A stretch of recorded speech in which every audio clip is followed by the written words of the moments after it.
A 24-hour global internet blackout won't destroy the economy.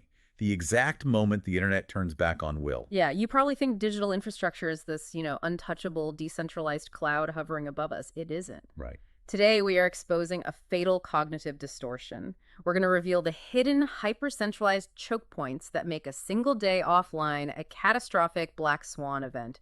And we'll show you why the very algorithms designed to protect our global wealth are, well, the exact trigger fingers that will obliterate it. So we're pulling from two massive intelligence sources for this deep dive.